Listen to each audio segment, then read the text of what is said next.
कमलायतलोचन लोकपते विजयी भव वेङ्कटशैलपते कमलाकुचूचुक कुङ्कुमतो नियतारुणितातुलनीलतनो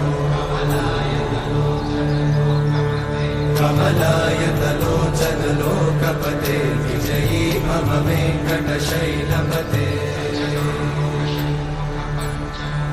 सचतुर्मुख षण्मुख पञ्चमुख प्रमुखाखिल दैवतमौळिमणे शरणागत वत्सल सारनिधे परिपालय मां वृषशैलपते अतिवेलतया तव दुर्विषहैरनुवेलकृतैरपराधशतैः हरितं त्वरितं वृषशैलपते वरया कृपया परिपाहि हरे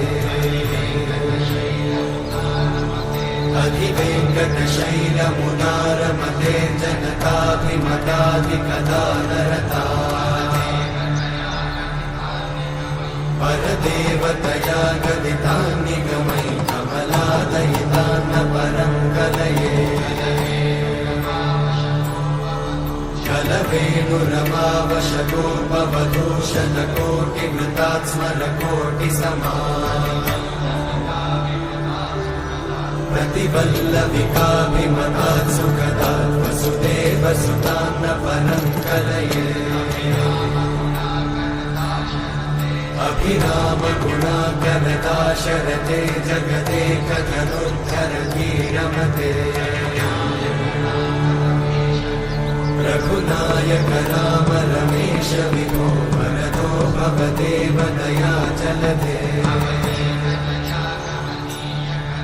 अवनीतनया कमनीयकरं रजनीकरचारुमुखाम्बुरुहम् रजनीचरराजतमोमिहिरं महनीयमहं रघुराममये सुमुखं सुहृदं सुलभं सुखदं स्वनुजं च सुखाय ममोघशरम् अपहाय रघुत्वहमन्यमहं न कथञ्चन कञ्चन जातु भजे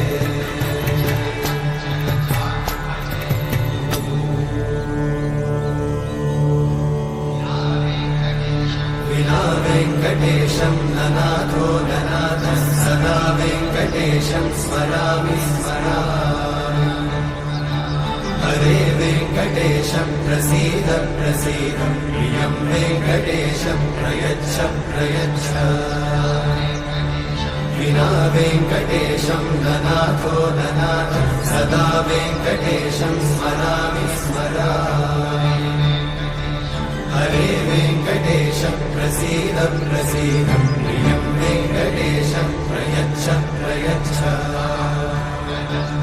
अहं दूरतस्ते पदाम्भोजयुग्मं प्रणामेच्छया गत्य सेवां करोमि